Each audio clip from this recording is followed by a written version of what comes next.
ഇന്ന് കേരളം നേരിടുന്ന ഏറ്റവും രൂക്ഷമായ പ്രതിസന്ധിയാണ് വരൾച്ച. ഈ വർഷം ജനുവരിയിൽ കേരളത്തിൽ ഇതുവരെ ലഭിച്ചത് 1% മഴ മാത്രം. വേനൽക്കാലം ആരംഭിക്കുന്നതിനു മുൻപ് തന്നെ കേരളം അതിരൂക്ഷമായ ജലപ്രതിസന്ധിയിലേക്ക് കടന്നിരിക്കുന്നു. വരുന്ന വേനലിൽ കേരളം ചുട്ടുപൊള്ളുക മാത്രമല്ല, വരണ്ടുണങ്ങുകയും ചെയ്യും. ഒരു വർഷം ശരാശരി 3000 മില്ലിലിറ്റർ മഴ ലഭിക്കുന്ന ജലസമൃദ്ധ നാടെന്ന കേരളത്തിന്റെ ഖ്യാതി നഷ്ടപ്പെട്ടു കഴിഞ്ഞിരിക്കുന്നു. പല പ്രദേശങ്ങളിലും ഇന്ന് കുടിക്കാൻ തുള്ളിപോലും ജലം കിട്ടാനില്ലാത്ത സ്ഥിതിയാണ്. കാലവർഷം 1/3 കുറയുകയും തുലാമഴ കനിയാതിരിക്കുകയും ചെയ്തതോടെ വേനൽക്കാലം എന്താകുമെന്ന ആശങ്കയിലാണ് കേരളം. വെള്ളമില്ലാതെ കാർഷിക മേഖല അതിരൂക്ഷമായ പ്രതിസന്ധിയിലേക്കാണ് നീങ്ങുന്നത്. കുളങ്ങളും മറ്റ് ജലാശയങ്ങളും വറ്റിത്തുടങ്ങി. ഡാമുകളിൽ ജലനിരപ്പ് താഴ്ന്നു. സംസ്ഥാനമൊട്ടാകെ ഹെക്ടർ കണക്കിന് നെൽവയലുകളാണ് വരൾച്ചാ ഭീഷണി നേരിടുന്നത്. പച്ചക്കറി കൃഷിയും മറ്റ് തോട്ടവിളകളുമൊക്കെ വരൾച്ച ബാധിച്ചു കഴിഞ്ഞിരിക്കുന്നു. സസ്യങ്ങളെ മാത്രമല്ല, കന്നുകാലികളും വരൾച്ചയുടെ പിടിയിൽ അകപ്പെട്ടിരിക്കുന്നു. ഇന്ന് ഈ വിഷയമാണ് കൃഷി ദർശൻ ചർച്ച ചെയ്യുന്നത്.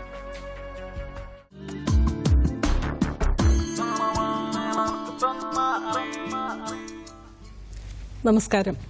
കൃഷിദർശൻ തത്സമയ ഫോണിൻ പ്രോഗ്രാമിലേക്ക് സ്വാഗതം. വരൾച്ച ഒരുപക്ഷെ ഈ നൂറ്റാണ്ട് കണ്ട ഏറ്റവും കൊടിയ വരൾച്ചയിലേക്ക് നീങ്ങുന്നു എന്നാണ് ഇപ്പോൾ ഭയപ്പെടുന്നത്. ഇതുപോലെ പോയാൽ വരും ദിവസങ്ങളിൽ സംസ്ഥാനത്തിന്റെ ഏതാണ്ട് 65% വറ്റി വരണ്ട് ഉണങ്ങും എന്നാണ് ഭയക്കുന്നത്. എല്ലാ സമസ്ത മേഖലയിലും ഉണ്ടാകാവുന്ന പ്രശ്നങ്ങളെപ്പോലെ മൃഗസംരക്ഷണ മേഖലയിലും ഒരുപാട് പ്രശ്നങ്ങൾ ഈ വരൾച്ചയും ചൂടും ഉണ്ടാക്കാം. മൃഗസംരക്ഷണ മേഖലയിലെ കർഷകർ അറിഞ്ഞിരിക്കേണ്ട, അവർ പ്രത്യേകമായി ശ്രദ്ധിക്കേണ്ട മുൻകരുതലുകളെക്കുറിച്ചും പ്രശ്നങ്ങളെക്കുറിച്ചുമൊക്കെയാണ് ഇന്ന് കൃഷിദർശൻ ചർച്ച ചെയ്യുന്നത്. ഇന്ന് നമ്മുടെ അതിഥി മൃഗസംരക്ഷണ വകുപ്പിലെ ഡെപ്യൂട്ടി ഡയറക്ടറായി വർക്ക് ചെയ്യുന്ന ഡോക്ടർ ടി രാജേശ്വരിയാണ്. പ്രോഗ്രാമിലേക്ക് സ്വാഗതം. നമുക്കറിയാം, ഇപ്പോൾ പറഞ്ഞതുപോലെ തന്നെ ഏതാണ്ട് വരൾച്ചയുടെ കെടുതിയിലേക്ക് പോവുകയാണ്. സംസ്ഥാനത്തിന്റെ പല ഭാഗത്തും വെള്ളമില്ലാതെയും ഒക്കെയുള്ള ഒരുപാട് പ്രശ്നങ്ങൾ ഇപ്പോൾ തന്നെ ചർച്ച ചെയ്യപ്പെട്ട് കഴിഞ്ഞു. അതിനുള്ള പല മുന്നൊരുക്കങ്ങളും ചെയ്തു വരികയാണ് പല ഏജൻസികളും. മൃഗസംരക്ഷണ മേഖലയിൽ പ്രത്യേകിച്ചും നമുക്കറിയാം, പാലിന്റെ ഒരു സ്വയം പര്യാപ്തതയിലേക്ക് പൊയ്ക്കൊണ്ടിരിക്കുന്ന ഒരു സമയത്താണ് ഈ പ്രശ്നം രൂക്ഷമായി വരുന്നത്. അപ്പോൾ അത് ഏതൊക്കെ പ്രശ്നങ്ങളാണ് പ്രധാനമായും ഉണ്ടാകുന്നത് എന്നൊന്ന് ആദ്യം പറഞ്ഞതിന് ശേഷം അതിൽ കൂടുതൽ വിശദമായി സംസാരിക്കാം. വരൾച്ച പ്രധാനമായിട്ടും കന്നുകാലികളെ ബാധിക്കാറുണ്ട്. പ്രത്യേകിച്ചും കന്നുകാലികൾ വരൾച്ച സമയത്ത് വെള്ളം കൂടുതൽ കുടിക്കും. വെള്ളത്തിന് ക്ഷാമം തന്നെയാണ്. വെള്ളം കൂടുതൽ കുടിക്കുമ്പോഴത്തേക്ക് ആഹാരം ഉള്ളിലോട്ട് എടുക്കുന്നത് വളരെ കുറയും. ഇതിനെ തുടർന്ന് പാലുൽപാദനം ഗണ്യമായിട്ട് കുറയും. അതുകൊണ്ട് തന്നെ സ്റ്റേറ്റിൽ മൊത്തമായിട്ട് ഇപ്പോൾ പാലുൽപാദനം കുറഞ്ഞിട്ടുണ്ട്. ഏതാണ്ട് മിൽമയുടെ കണക്ക് എനിക്ക് തോന്നുന്നു പ്രതിദിനം 80,000 ലിറ്റർ, ഏകദേശം 1,00,000-ഓളം പാല് കുറഞ്ഞിട്ടുണ്ട്. അതേപോലെ തന്നെ മൃഗങ്ങൾക്ക് അസുഖങ്ങൾ വരാൻ വളരെ സാധ്യത കൂടുതലാണ്. ആഹാരം കഴിക്കുന്നത് കുറയുമ്പോഴത്തേക്കും ശരീരത്തിലെ ചൂട്, വെള്ളം കൂടുതൽ കുടിക്കുകയും ചെയ്യും. ശരീരത്തിലെ ആന്തരികമായിട്ടുണ്ടാകുന്ന ചൂട് പുറത്തോട്ട് കളയാനായിട്ട് ബുദ്ധിമുട്ടുണ്ടാവും. പ്രത്യേകിച്ചും നമ്മുടെ തീരദേശമാണ്. കേരളത്തിൽ ഹ്യൂമിഡിറ്റി അഥവാ അന്തരീക്ഷത്തിലെ ആർദ്രത വളരെ കൂടിയൊരു സംസ്ഥാനമാണ്. അതുകൊണ്ട് തന്നെ പുറത്തോട്ട് ചൂട് പുറത്തോട്ട് കളയാനായിട്ട് കന്നുകാലികൾക്ക് ബുദ്ധിമുട്ടാണ്. അതുകൂടാതെ തന്നെ മനുഷ്യരെ കമ്പയർ ചെയ്യുമ്പോഴത്തേക്ക്, മനുഷ്യരുമായിട്ട് താരതമ്യപ്പെടുത്തുമ്പോൾ കന്നുകാലികൾക്ക് സ്വെറ്റ് ഗ്ലാൻസ് അഥവാ ശ്വേതഗ്രന്ഥികളുടെ എണ്ണം വളരെ കുറവാണ്. പശുക്കളെക്കാളിലും വളരെ കുറവാണ് എരുമകൾക്ക്. ഇതിനെയൊക്കെ തുടർന്ന് അതിൻ്റെ ശരീരതാപനില ക്രമാതീതമായിട്ട് കൂടുകയും ഇതിൻ്റെ ഉൽപാദനം അഥവാ പാലുൽപാദനം, കോഴികളാണെങ്കിൽ മുട്ട ഉൽപാദനം, ഇവയൊക്കെ കുറയും. അതേപോലെ തന്നെ പ്രത്യുൽപാദനക്ഷമത എന്ന് വെച്ചാൽ ചന പിടിക്കൽ, ഹീറ്റ്, മതി കാണിക്കാനുള്ള കാലയളവ്, ഒരു മതി കഴിഞ്ഞ് അടുത്ത മതി വരെയുള്ള സമയം, ഇതൊക്കെ വളരെ കൂടുകയും ഇതിനെ തുടർന്ന് തന്നെ മൊത്തമായിട്ടൊരു പ്രത്യുൽപാദന ക്ഷമതയിൽ കുറവ് വരികയും ചെയ്യും. അതേപോലെ തന്നെ ഞാൻ പറയാൻ ഉദ്ദേശിക്കുന്ന ഒരു കാര്യം എന്ന് പറഞ്ഞാൽ, പ്രത്യേകിച്ചും ഈ ചൂട് കൂടുമ്പോഴത്തേക്കും അന്തരീക്ഷത്തിലും അല്ലെ നമ്മുടെ പരിസരത്തൊക്കെയുള്ള പരാതങ്ങൾ കൂടുതൽ പെറ്റുപെരുകയും പരാതജന്യമായിട്ടുള്ള പലതരം പനികൾ കന്നുകാലികളെ ബാധിക്കുകയും അത് തത്സമയം അല്ലെ ശരിയായ സമയം അതിന് ചികിത്സ ലഭ്യമാക്കിയില്ലെങ്കിൽ ഈ ഉരുക്കൾ മരണപ്പെട്ടു പോകാനും സാധ്യതയുണ്ട്. ഓക്കെ, അപ്പം നമ്മൾ പറഞ്ഞു വന്നതിനകത്ത് ചെറിയ പ്രശ്നങ്ങൾ മുതൽ അവയുടെ ഒരുപക്ഷെ മരണത്തിൽ വരെ ഹീറ്റ് സ്ട്രോക്ക് പോലെയുള്ള മരണം വരെ എത്താവുന്ന പല പല പ്രശ്നങ്ങൾ ഉണ്ടാകാം. ഒരുപക്ഷെ കന്നുകാലികളിലെ ഏറ്റവും പ്രകടമായ അല്ലെങ്കിൽ ആദ്യ ദശയിൽ കാണുന്നത് ചൂടുകൊണ്ടുള്ള ആധിക്യം മൂലം അവർക്കുണ്ടാകുന്ന ഹീറ്റ് സ്ട്രെസ് ആകാം. അപ്പൊ ഹീറ്റ് സ്ട്രെസ് അഥവാ ഹീറ്റ് സ്ട്രോക്ക്, സൺസ്ട്രോക്ക് എന്നൊക്കെ കർഷകർക്ക് അല്ല എല്ലാവർക്കും ഇപ്പൊ പരിചയമാണ്. മനുഷ്യർക്ക് തന്നെ അറിയാം, അവരുടെ ജോലി സമയം ക്രമീകരിക്കുന്നതും ഒക്കെ ആയി ഇപ്പൊ ഇത് പരക്കെ അറിയാവുന്ന കാര്യങ്ങളാണ്. എങ്കിൽ പോലും കന്നുകാലികളെയൊക്കെ മേയ്ക്കാനൊക്കെ ആയിട്ട് പുറത്തേക്ക് വിടുന്നത് സാധാരണയാണ്. അപ്പൊ ഈ ചൂടുകാല സമയങ്ങളിൽ എന്തൊക്കെ മുൻകരുതൽ എടുക്കണം? ഈ ഹീറ്റ് സ്ട്രെസ് എങ്ങനെയാണ് കർഷകർ തിരിച്ചറിയുന്നത്? അതിന്റെ ഒരു ആധിക്യം എങ്ങനെയാണ്? അതിനെന്തൊക്കെയാണ് അവർ ചെയ്യേണ്ടത്? ഇതുപോലെയുള്ള കാര്യങ്ങളൊന്നും. അന്നേരം ഹീറ്റ് സ്ട്രെസ്സിന്റെ പ്രധാനപ്പെട്ട ലക്ഷണങ്ങളെന്ന് പറയുന്നത് ഏറ്റവും ആദ്യമായിട്ട് കന്നുകാലികൾ ഭയങ്കരമായിട്ട് കിതയ്ക്കുന്നതെന്ന് പറയുന്നത് ഈ ശ്വാസകോശത്തിൽ നിന്നുള്ള ശ്വാസകോശം വഴി ചൂടിനെ പുറത്തോട്ട് കളയാൻ വേണ്ടിയിട്ടാണ്. ഇത് ഇങ്ങനെ കിതയ്ക്കുമ്പോഴത്തേക്കും അതിന് ഒരുപാട് കാർബൺ ഡൈ ഓക്സൈഡ് പുറത്തോട്ട് കളയുകയും അതിനെ തുടർന്ന് ശരീരത്തിൻ്റെ ഉള്ളിൽ പല മെറ്റബോളിക് അല്ലെ ഉപാപചയത്തിൽ പല വ്യത്യാസങ്ങൾ ഉണ്ടാകുകയും ശരീരം ക്രമാതീതമായിട്ട് ചൂടാവുകയും ചെയ്യും. ഈ കിതപ്പ് പിന്നീട് മാറുകയും കന്നുകാലികൾ വിറയ്ക്കുക, അതേപോലെ വായി നീള പോലെ ധാരാളം വെള്ളം ഒലിക്കുക, അതേപോലെ ചിലപ്പോൾ കുഴഞ്ഞു വീഴുക. ഈ സമയം നമ്മളതിൻ്റെ ചെവിയോ പിടിച്ചു നോക്കിയാൽ ശരീരം വെട്ടിത്തിളയ്ക്കുന്നത് പോലെ ഉണ്ടാകും. പാൽ ഉൽപ്പാദനം വളരെ ഗണ്യമായിട്ട് കുറയും. ഇങ്ങനെയുള്ള സമയങ്ങളിൽ നമുക്ക് കുറച്ച് മാനേജ്മെൻറ്റ് അഥവാ പരിപാലന മുറകളിൽ വ്യത്യാസം വരുത്തുവാണെങ്കിൽ നമുക്കിതിൻ്റെ ഈ ചൂടിൻ്റെ ആധിക്യം കൊണ്ടുള്ള വിഷമതകൾ പ്രശ്നങ്ങൾ നമുക്ക് കുറച്ച് കുറയ്ക്കാനായിട്ട് സാധിക്കും. അതിന് പ്രധാനമായിട്ടും ചെയ്യാവുന്നത് 4 തരം മാനേജ്മെൻറ്റുകൾ അല്ലെ പരിപാലനത്തിനകത്ത് നമ്മൾ വ്യത്യാസം വരുത്തേണ്ടി വരും. സാധാരണഗതിയിൽ നമ്മൾ ഉച്ചയ്ക്കൊന്നും ആഹാരം കൊടുക്കരുത്. അതിരാവിലെയും വൈകുന്നേരമായിട്ട് ആഹാരം കൊടുക്കുന്നത് ക്രമീകരിക്കുക. കൂടുതലും നല്ലത് വൈകുന്നേരത്തേക്കാക്കുന്നതാണ്. കാരണം ദഹന സമയത്ത് ആമാശയത്തിലുണ്ടാകുന്ന ചൂട് മുതലായവ ശരീരത്തിലോട്ട് വ്യാപിക്കുകയും ഇത് രാത്രിയിൽ ശരാശരി താപനില അന്തരീക്ഷ താപനില കുറയുമ്പോഴത്തേക്കും ഈ താപം അല്ലെ ചൂട് ശരീരത്തിനുള്ള ചൂട് പുറത്തോട്ട് കളയാൻ കന്നുകാലികൾക്ക് സാധിക്കുകയും രാവിലെ വീണ്ടും അത് അതിന് കുറച്ചുകൂടെ നന്നായിട്ട് അതിൻ്റെ പാലുൽപാദനമൊക്കെ കൂട്ടാൻ സാധിക്കും. ഉദാഹരണത്തിന് ഒരു വൈകുന്നേരം 6 മണി തൊട്ട് അല്ലെ വൈകുന്നേരം 8 മണി തൊട്ട് പിറ്റേ ദിവസം രാവിലെ 8 മണി വരെയുള്ള സമയങ്ങളിലോട്ട് തീറ്റ കൊടുക്കുന്നത് നമുക്ക് ക്രമീകരിക്കാം. അതേപോലെ തന്നെ നല്ല ചൂടുള്ള സമയത്ത് അതിനെ മേയാൻ വിടുന്ന കന്നുകാലികളാണ് മേയാൻ വിടാൻ പാടില്ല. പിന്നെ ചൂട് കുറയ്ക്കാനായിട്ട് ശരീരത്തിന് 2 or 3 പ്രാവശ്യം കന്നുകാലികളെ കുളിപ്പിക്കാം ഒരു ദിവസം, നനച്ചു കൊടുക്കാം. ഇനി നമ്മൾ വെള്ളം ഇല്ല എന്നുള്ളൊരു പ്രശ്നമുണ്ട്. എന്നാലും ഉള്ള വെള്ളം വെച്ചിട്ട് നമുക്ക് ചെയ്യാവുന്ന കാര്യങ്ങൾ കിഴക്ക് പടിഞ്ഞാറായിട്ട് തൊഴുത്ത് ക്രമീകരിക്കുകയാണെങ്കിൽ തന്നെ ഈ ഗണ്ണി ബാഗ്സ് അല്ലെ നമ്മുടെ ചണച്ചാക്ക് നനച്ച് ഇട്ട് കൊടുക്കുക, ശരീരത്ത് വെള്ളം ഒഴിച്ചു കൊടുക്കുക, ഇങ്ങനത്തെ കാര്യങ്ങൾ ചെയ്താലും ശരീരം തണുപ്പിക്കുവാനായിട്ട് സാധിക്കും. പിന്നെ കുടിക്കാൻ കൊടുക്കുന്ന വെള്ളത്തിൻ്റെ ചൂട് നമ്മളൊന്ന് കൈയിട്ട് നോക്കി മനസ്സിലാക്കണം. കുടിക്കാൻ കൊടുക്കുന്ന വെള്ളത്തിൻ്റെ ടെമ്പറേച്ചർ കുറയ്ക്കുകയാണെങ്കിൽ അത് വളരെ നന്നായിരിക്കും. കോഴികളിലൊക്കെ ആണെങ്കിൽ ഏകദേശം 10-15 ഡിഗ്രി സെൻറ്റിഗ്രേഡ്. നമുക്ക് സാധാരണ ഭയങ്കര ചൂടുള്ളപ്പോൾ വെള്ളത്തിന് 30-35 ഡിഗ്രി സെൽഷ്യസ് വരെ ചൂടുണ്ടാവും. അത് 10-15 ഡിഗ്രി സെൻറ്റിഗ്രേഡായിട്ട് കുറച്ച് കൊടുക്കുകയാണെങ്കിൽ ഇതിന് ഈ കൂടുതലുള്ള താപാന്തരീക്ഷ പ്രശ്നങ്ങൾ കുറയ്ക്കുവാൻ സാധിക്കും. ധാരാളം അതായത് നമ്മളിപ്പം പറഞ്ഞു വന്നിട്ട് പ്രശ്നങ്ങളെ നേരിടുന്നതിൽ കവിഞ്ഞ് ഇപ്പം ഈ പറഞ്ഞതുപോലെ നമുക്കൊരു ചോദ്യം വന്നിട്ടുണ്ട്. നമുക്ക് ചോദ്യം എടുത്തതിന് ശേഷം ചർച്ചയിലേക്ക് തിരിച്ചു വരാം. കൃഷി ദർശനിലേക്ക് സ്വാഗതം. പേര് പറയും, എവിടുന്നാണ്? ഹലോ. ഹലോ, ഞാന് ഇപ്പൊ ജമ്മു കാശ്മീരിലാണ്, നാട്ടിലെ. പേര് പറയൂ. സാബു. ചോദ്യം ചോദിച്ചോളൂ.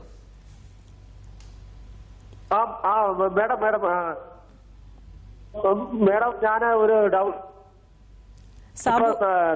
ലീവിന് വന്നിട്ട് പോരപ്പോ 2 പുയലിനെ മേടിച്ചായിരുന്നു കുട്ടികൾക്ക് വേണ്ടിട്ട്. ഓക്കെ. അത് പ്രസവിക്കുന്ന കുട്ടികളെല്ലാം മരിച്ചു പോവാണ്. ഇപ്പൊ 2 പ്രാവശ്യമായി. മുയൽ കുട്ടികൾ മരണപ്പെടുന്നു എന്നുള്ളൂ. എന്താ മേഡം? മുയൽ കുട്ടികൾ മരണപ്പെടുന്നു എന്നുള്ളതാണ് ചോദ്യം അല്ലേ? സംശയം. അതാണ്. Okay okay. വരൾച്ചയുമായി നേരിട്ടുള്ള ക്വസ്റ്റ്യൻ അല്ലെങ്കിൽ അതിനൊരു മറുപടി കൊടുക്കാം. മുയൽക്കുട്ടികളെല്ലാം തന്നെ മരണപ്പെട്ടു പോകുന്നുണ്ടോ? എല്ലാം തന്നെ മരണപ്പെട്ടു പോകും. എത്രാമത്തെ പ്രസവമാണ്?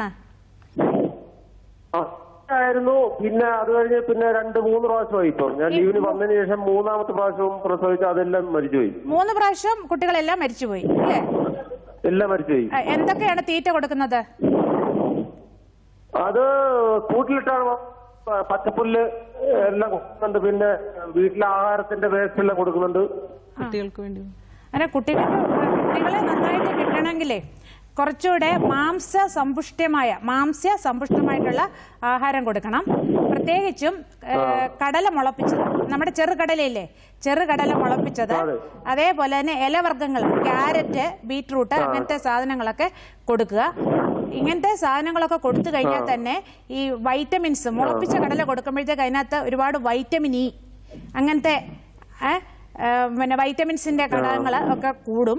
അപ്പോഴത്തേക്കും അതിന്റെ കുഞ്ഞുങ്ങളുടെ വയബിലിറ്റി, അതെന്ന് വെച്ചാൽ പ്രസവിച്ച കുഞ്ഞുങ്ങളെ ജീവനോട് കിട്ടാനുള്ള സാധ്യത കൂടും.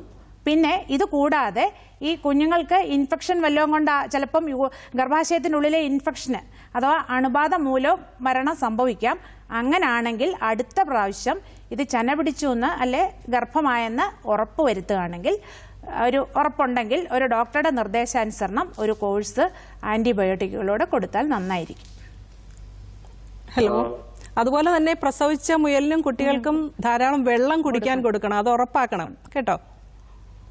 വിളിച്ചതിന് നന്ദി. നമുക്ക് ചർച്ചയിലേക്ക് തിരിച്ചു വരാം. നമ്മൾ പറഞ്ഞു വന്നത് ഈ ഹീറ്റ് സ്ട്രെസ് വന്ന ആനിമൽസിനെ നമ്മൾ വന്നതിന് ശേഷം ശ്രദ്ധിക്കുന്നു. അതുപോലെ തന്നെ അതിനേക്കാളൊക്കെ വളരെ പ്രധാനമായിരിക്കും ഇതിന്റെ ഷെഡ് അല്ലെങ്കിൽ കൂടൊരുക്കുന്ന സമയത്ത് പല മൃഗങ്ങളുടെയും. ഇപ്പം ബ്രോയിലറൊക്കെ നമ്മുടെ നാട്ടിൽ വളരെ വ്യാപകമായിട്ട് വന്നുകൊണ്ടിരിക്കുകയാണ്. അപ്പോൾ ഇതിന്റെ കൂട് അല്ലെങ്കിൽ ഷെഡിന്റെ അകത്ത് നിർമ്മിക്കുമ്പോൾ തന്നെ ശ്രദ്ധിക്കേണ്ട ഒരുപാട് കാര്യങ്ങളുണ്ട്. ഈ ചൂടിനെ തടുക്കുന്നതിനും അതുപോലെ തന്നെ ധാരാളം വെന്റിലേഷൻ ഉറപ്പാക്കുന്നതിനും അതുപോലെ തന്നെ ചൂട് വന്നാൽ പലതരത്തിലുള്ള കൂളിംഗ് മെക്കാനിസം, അതിനെന്തൊക്കെയാണ് കർഷകർ ശ്രദ്ധിക്കാൻ വേണ്ടത്? കർഷകർ പ്രധാനമായിട്ട് ശ്രദ്ധിക്കേണ്ട കുറേ കാര്യങ്ങളുണ്ട്. സാധാരണഗതിയിൽ കന്നുകാലികളുടെ ഷെഡാണെങ്കിൽ നമ്മൾ പറയും കിഴക്കുനിന്ന് അല്ലേ സൂര്യപ്രകാശം അടിക്കണമെന്ന് നമ്മൾ പറയും. പക്ഷേ പിന്നെ കോഴിക്ക് കൂടൊരുക്കുമ്പോഴത്തേക്കും അല്ലെ കൂട് കെട്ടുമ്പോഴത്തേക്കും കഴിവതും ഷെഡിന്റെ ലോങ് ആക്സിസ്, നീളത്തിലുള്ള ഭാഗം എന്ന് പറയുന്നത് കിഴക്ക് പടിഞ്ഞാറാക്കണം. അന്നേരത്തേക്കും തന്നെ ഡയറക്റ്റായിട്ട് സൂര്യപ്രകാശം അടിക്കത്തില്ല. ഇനി ഇത് കൂടാതെ തന്നെ ഷെയ്ഡ് അല്ലെ തണൽ നൽകുന്ന തണൽ വൃക്ഷങ്ങൾ പരിസരത്ത് നടന്ന നന്നായിരിക്കും. പക്ഷേ അത് ശ്രദ്ധിക്കേണ്ട ഒരു കാര്യം എന്ന് പറയുന്നത് തണൽ വൃക്ഷത്തിൻ്റെ ചില്ലകൾ ഇടയ്ക്കിടെയൊക്കെ വെട്ടിക്കൊടുക്കണം. എന്നുവെച്ചാൽ അല്ലെങ്കിൽ ഇത് ചിലപ്പോൾ വായു സഞ്ചാരം അഥവാ ക്രോസ് വെന്റിലേഷൻ, കാറ്റ് ഒരു സൈഡിൽ കൂടെ കടന്ന് മറ്റേ സൈഡിൽ കൂടെ കടന്നു പോകത്തക്ക വിധത്തിലായിരിക്കണം അതിൻ്റെ നിർമ്മിതി. അതേപോലെ തന്നെ ഒരുപാട് ചൂട് കൂടുന്ന, ഇതിപ്പോൾ പാലക്കാട്, പുനലൂരൊക്കെ കേരളത്തിലെ ഏറ്റവും കൂടുതൽ ചൂടുള്ള സ്ഥലങ്ങളല്ലേ, ആ സ്ഥലങ്ങളിലൊക്കെ ഷെഡ് നിർമ്മിക്കുമ്പോഴത്തേക്കും നമ്മൾ എക്സോസ് ഫാനുകൾ എന്ന് വെച്ചാൽ ഉള്ളിലത്തെ ചൂട് പുറത്തോട്ട് കളയാനായിട്ട് ഏകദേശം ഷെഡിൻ്റെ നീളം അനുസരിച്ച് ഒരു 25-30 അടി ഡിസ്റ്റൻസിലെ എക്സോസ് ഫാനുകൾ വെക്കുക. അതേപോലെ തന്നെ വേനൽക്കാലം, കടുത്ത വേനൽക്കാലം വരുന്നതിന് തൊട്ട് മുന്നേ ഈ പൗൾട്രി ഷെഡുകൾ, അതായത് കോഴിക്കൂടിൻ്റെ സൈഡിലുള്ള നെറ്റുകളൊക്കെ ചിലപ്പോൾ പലപ്പോഴും ഈ പൊങ്ങുന്ന ഡസ്റ്റ് അല്ലെ പൊടി മാറാലയൊക്കെ പിടിച്ച് അടഞ്ഞിരിക്കും. ചലന്തി വല പോലെ പ്രത്യേകിച്ചു. അന്നേരത്തേക്ക് കാറ്റ് കിടക്കുന്നതിന് ഇത് നന്നായിട്ട് തടയും. അതൊക്കെ നമ്മളൊന്ന് നന്നായിട്ട് വൃത്തിയാക്കി വെക്കുക. പിന്നെ കോഴിക്കൂടിൽ ഡീപ്പ് ലിറ്ററിലാണ്, അഥവാ നമ്മൾ ഈ സോഡസ്റ്റ് മരപ്പൊടിയിലൊക്കെയാണ് വളർത്തുന്നതെങ്കിൽ ഈ വെള്ളം കട്ടിയായിട്ടൊന്നും ഒഴിച്ചു കൊടുക്കുന്നത് പലപ്പോഴും അത് ലിറ്ററിനകത്ത് ഈ കോക്സിഡിയോസിസ് പോലത്തെ പരാത രോഗങ്ങൾ വരാനുള്ള സാധ്യത കൂടും. പിന്നെ ആഹാരത്തിനകത്ത് പ്രത്യേകിച്ചും പൂപ്പിന്റെ അംശം വരും, കുറയ്ക്കുന്നതും നല്ലതാണ്. പിന്നെ വേറൊരു കാര്യമുള്ളതെന്ന് പറയുന്നത് തണുത്ത വെള്ളം കുടിക്കാൻ കൊടുക്കണം. അതായത് നേരത്തെ പറഞ്ഞ പോലെ തന്നെ ഐസ് ഇട്ടിട്ട് വെള്ളം തണുപ്പിച്ച് കൊടുക്കുക. നമ്മൾ കൊടുക്കുന്ന വെള്ളത്തിന്റെ ചൂട് എപ്പോഴും ഒന്ന് ശ്രദ്ധിക്കേണ്ടതാണ്. കോഴികൾക്കും ഇതേപോലെ തന്നെ രാവിലെയും വൈകിട്ടുമായിട്ട്. നമുക്കൊരു ക്വസ്റ്റ്യൻ ഉണ്ടെന്ന് നോക്കുന്നു, നോക്കിയെടുത്തിട്ട് തിരിച്ചു വരാം. നമസ്കാരം, ദൂരദർശനിലേക്ക് സ്വാഗതം. എന്റെ പേര് എഡ്വേർഡ്, ഞാൻ ഗുരുവായൂരിൽ നിന്ന് വിളിക്കുന്നു. ഓക്കെ, എന്താണ് സംശയം? ഇപ്പൊ ഈ വരൾച്ച ഇതായിട്ടേ നമ്മളിപ്പോ ഈ എച്ച് ഇനത്തിലും അതുപോലെ ജേഴ്സി അങ്ങനെ നമ്മുടെ വിദേശ ജൻസുകളൊക്കെ ഒരുപാട് കിതപ്പ് അങ്ങനെയുള്ള കാര്യങ്ങളൊക്കെ ഫീൽ ചെയ്യുന്നു. അപ്പൊ ഇതിൽ കേരളത്തിന് ഈ വരൾച്ച അനുയോജ്യമായൊരു കന്നുകാലി ഇനം ഏതാണ്? അതാണ്. അത് നമുക്ക് രണ്ട് രീതിയിൽ അതിന് ആൻസർ പറയാൻ പറ്റുമെങ്കിലും നമ്മുടെ ചോദ്യം അതിഥിക്ക് കൈമാറുകയാണ്. നമ്മുടെ ജേഴ്സി പോലത്തെ കന്നുകാലികൾക്ക് പാലുൽപാദനം അല്ലേ വളരെ കൂടുതലാണ്. നമ്മൾക്ക് പൊതുവെ നമ്മുടെ കന്നുകാലികൾക്ക്, നമ്മളെ നാടൻ കന്നുകാലികൾക്ക് പാലുൽപാദനം കുറവാണ്. അന്നേരം നമ്മൾ ഈ സങ്കരവർഗത്തിലുള്ള കന്നുകാലികളെ ഉൽപ്പാദിപ്പിക്കുമ്പോഴത്തേക്കും നമ്മൾ ക്രോസ് ബ്രീഡിംഗ് എന്ന് പറയും അല്ലേ, സങ്കരവർഗത്തിലുള്ളത്. അന്നേരത്തേക്ക് നമ്മുടെ പ്രതീക്ഷ നമ്മള് സങ്കരവർഗത്തിലൂടെ ഉൽപ്പാദിപ്പിക്കുന്ന കന്നുകാലികൾക്ക് പാലുൽപാദനം കൂടുതലായിരിക്കണം. അതേപോലെ തന്നെ ചൂടിനെയും അസുഖങ്ങളെയും പ്രതിരോധിക്കാനുള്ള നമ്മുടെ നാടൻ കന്നുകാലികളുടെ കഴിവുകൂടെ കിട്ടണമെന്ന് നമ്മൾ കരുതിയെങ്കിലും പാലുൽപാദനത്തിൽ ഗണ്യമായ വർധന വന്നു. പക്ഷേ സങ്കരവർഗത്തിൽപ്പെട്ട കന്നുകാലികൾക്ക് രോഗത്തെ പ്രതിരോധിക്കാനുള്ള ശേഷി കുറവാണ്, ചൂടിനെ പ്രതിരോധിക്കാനുള്ള ശേഷി കുറവാണ്. ജേഴ്സിക്ക് കുറച്ചൊക്കെ കഴിവുണ്ട്, പ്രത്യേകിച്ചും ഹോൾസ്റ്റീൻ ഇനത്തിൽപ്പെട്ട കറുപ്പും വെള്ളയും പാണ്ടിയായിട്ടുള്ള പശു ഇല്ലേ, അതിന് ചൂടിനെ പ്രതിരോധിക്കാൻ ശേഷി വളരെ കുറവാണ്. കാരണം പാലുൽപാദനം വളരെ കൂടുതലാണ്. അത് വായ തുറന്ന് ഇങ്ങനെ പാൻറ്റിങ് എന്ന് പറയും, വായ തുറന്ന് ഇങ്ങനെ ആടി കഥയ്ക്കുന്നത് നമുക്ക് കാണാൻ സാധിക്കും. ഇങ്ങനെ ഉണ്ടെങ്കിൽ നമുക്ക് കുറച്ച് ഇതുപോലെ ചാക്ക് നനച്ച് ശരീരത്തിൽ ഇട്ട് കൊടുക്കുക, തണുത്ത വെള്ളം ഇഷ്ടംപോലെ കുടിക്കാൻ കൊടുക്കുക, ആഹാരം കൊടുക്കുന്നത് രാവിലെയും വൈകുന്നേരം ആക്കുക. അങ്ങനെ കുറെ പരിപാലന മുറകളിലൂടെ നമുക്കിത് സാധിക്കത്തുള്ളൂ. പക്ഷേ നമ്മുടെ നാടൻ കന്നുകാലികളെ വളർത്തിയെന്ന് പറഞ്ഞാൽ നമുക്കൊരിക്കലും പാലുൽപാദനത്തിൽ സ്വയം പര്യാപ്തത കൈവരിക്കാൻ സാധിക്കുകയില്ല. അല്ലേ, ശരിയല്ലേ? അതെ അതെ, ശരിയാണ് ശരിയാണ്. അപ്പൊ നമുക്ക് പറ്റിയ ഇനം ഇപ്പൊ ഈ പറഞ്ഞ പോലെ പരിചരണത്തിലൂടെ നമുക്ക് നേടിയെടുക്കാൻ പറ്റില്ല. അതെ, നമുക്ക് സാധിക്കത്തുള്ളൂ. അതെ, നമ്മളെ ഇന്ന് ഈ ചർച്ച കൊണ്ട് ഉദ്ദേശിക്കുന്നത് അത് തന്നെയാണ്. നിങ്ങൾ ഈ പരിചരണത്തിലൂടെ നിങ്ങൾക്ക് എന്തൊക്കെ കാര്യങ്ങൾ ശ്രദ്ധിച്ച് ഇതിന്റെ ഒരു ആധിക്യം കുറയ്ക്കാൻ കഴിയും. അതെ അല്ലേ, ഓക്കെ, തുടർന്ന് ശ്രദ്ധിച്ചോളൂ. വിളിച്ചതിന് നന്ദി. അപ്പം നമുക്ക് ചർച്ചയിലേക്ക് തിരിച്ചു വരാം. അപ്പോൾ നമ്മൾ ഷെഡിന്റെ ക്രമീകരണം പറഞ്ഞു. അപ്പോൾ അതാണ് ഒരു പ്രധാന കാര്യം. ബിക്കോസ് നമുക്ക് ഈ ചൂടുകാലം വരുമ്പം ഷെഡിലേക്ക് പോകുന്നതിനേക്കാളും ഒരു സംരംഭം തുടങ്ങുമ്പം തന്നെ അത് വളരെ ശ്രദ്ധിച്ച് പ്ലാൻ ചെയ്ത് ചെയ്യേണ്ട ഒരു കാര്യമാണ്. രണ്ടാമത് നമ്മൾ വെള്ളത്തിന്റെ ക്രമീകരണം. പലപ്പോഴും നമുക്കറിയാം ഈ ചൂടുകാലത്ത് ഒരുപാട് വെള്ളം അത് കുടിക്കും. അപ്പോൾ അതിനുവേണ്ടി നമുക്ക് എന്തൊക്കെ സംവിധാനങ്ങളാണ് ഇന്ന് കർഷകർക്ക് ശ്രദ്ധിക്കേണ്ടത്? വെള്ളം ഉറപ്പാക്കണം എപ്പോഴും. വെള്ളം എപ്പോഴും ഉറപ്പാക്കാനായിട്ട് നമ്മൾ കേരളത്തിൽ ഏറ്റവും കൂടുതൽ മഴ കിട്ടുന്ന ഒരു സംസ്ഥാനമായിരുന്നു. നമ്മളുടെ മാനേജ്മെൻറ്റ് മൂലമാണ് അല്ലേ, വെള്ളത്തിൻ്റെ മാനേജ്മെൻറ്റ് നമ്മൾ കുറച്ചുകൂടെ അല്ലെ, വെള്ളം നമ്മൾ സംരക്ഷിച്ച് വെക്കണം. അതിനായിട്ട് നമുക്ക് ഒരുപാട് കാര്യങ്ങൾ ചെയ്യാം. ടെറസിൽ, പ്രത്യേകിച്ചും ടെറസിൽ സംഭരിക്കുന്ന വെള്ളം ജലസംഭരണികൾ മൂലം ശേഖരിച്ച് വെക്കാൻ സാധിക്കും. പിന്നെ എല്ലാവരും പൊതുവേ അർബൻ ടൗൺ ഏരിയാസിൽ വീടിൻ്റെ ചുറ്റും കോൺക്രീറ്റും ടൈൽസും ഒക്കെ പാകും.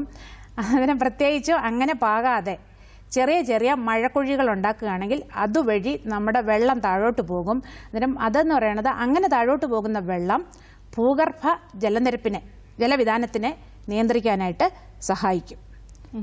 അപ്പോൾ ഒരുപക്ഷെ ഇപ്പം വെള്ളം കുറഞ്ഞു വന്ന സാഹചര്യത്തിൽ ജലവിഭവ വകുപ്പിന്റെ തിയറി തന്നെ ഒരു 3R ആണ്. റെഡ്യൂസ്, റീയൂസ് ആൻഡ് റീസൈക്കിൾ അല്ലേ? ഇത് പ്രാവർത്തികമാക്കേണ്ട കാലം അതിക്രമിച്ചിരിക്കുകയാണ്. അപ്പം തീർച്ചയായിട്ടും നമുക്കറിയാം വലിയ സംരംഭങ്ങളൊക്കെ ഡയറി ഫാമുകളിലൊക്കെ തന്നെ ഈ പറഞ്ഞതുപോലെ അവര് ഈ കാര്യങ്ങൾ പ്രത്യേകിച്ചും, അതായത് മഴവെള്ള സംഭരണികൾ പ്രത്യേകിച്ച് വെക്കുന്നു. അതുപോലെ തന്നെ റീസൈക്ലിംഗ് പ്ലാന്റ്, അതൊരുപാട് ചെലവേറിയാണ് എങ്കിൽ പോലും ആ ലെവലിലേക്ക് കാർഷികർ തിരിച്ചു വിടുന്നുണ്ട് ഇപ്പോൾ അല്ലേ? അതേപോലെ തന്നെ ഇത് പറഞ്ഞപ്പോൾ ഞാനൊരു പറയാനൊരു കാര്യം ഉദ്ദേശിക്കുന്നത്, പ്രത്യേകിച്ചും ഗൾഫ് കൺട്രീസിലൊന്നും നമ്മളെ പോലെ മഴയില്ലല്ലോ. അവിടെ പക്ഷേ അത് ഡീസലൈനേഷൻ പ്ലാന്റ്, കടൽ വെള്ളം അല്ലേ, ഉപ്പ് കളഞ്ഞിട്ടൊക്കെ ഉപയോഗിക്കാം. പക്ഷേ അത്ര ഇൻഫ്രാസ്ട്രക്ചർ, അതിനുള്ള സൗകര്യങ്ങൾ ഏർപ്പെടുത്തണേൽ സാമ്പത്തികം കൂടുതലാകും.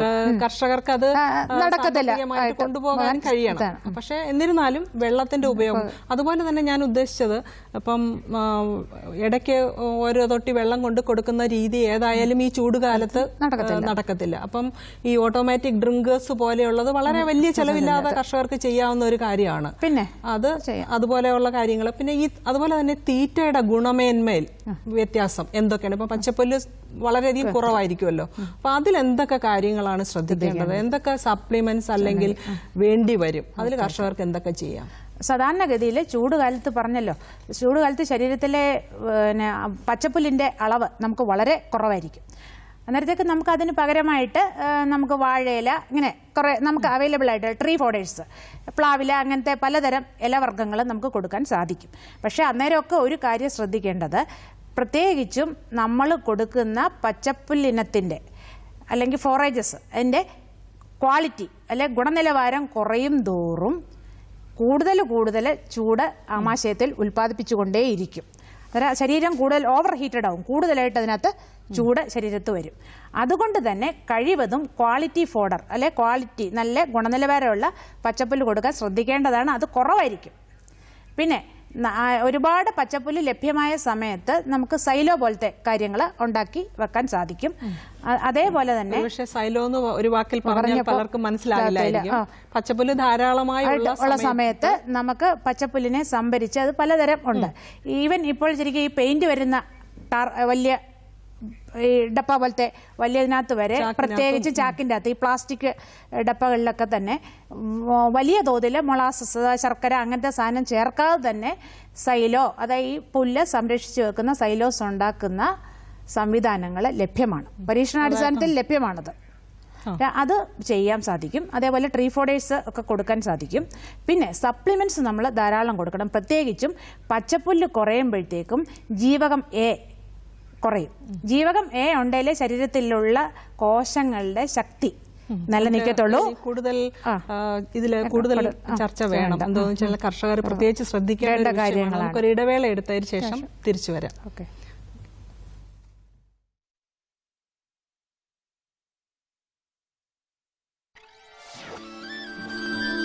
കൃഷിദർശൻ തിങ്കൾ മുതൽ വ്യാഴം വരെ വൈകുന്നേരം 5:30, വെള്ളിയാഴ്ചകളിൽ വൈകുന്നേരം 5:05.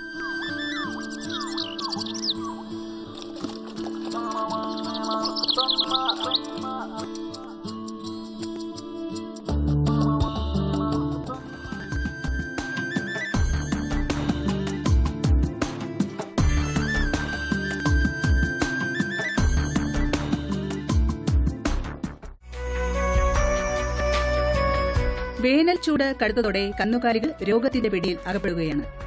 ഇതോടെ ക്ഷീരകർഷകർ വലയുകയാണ്.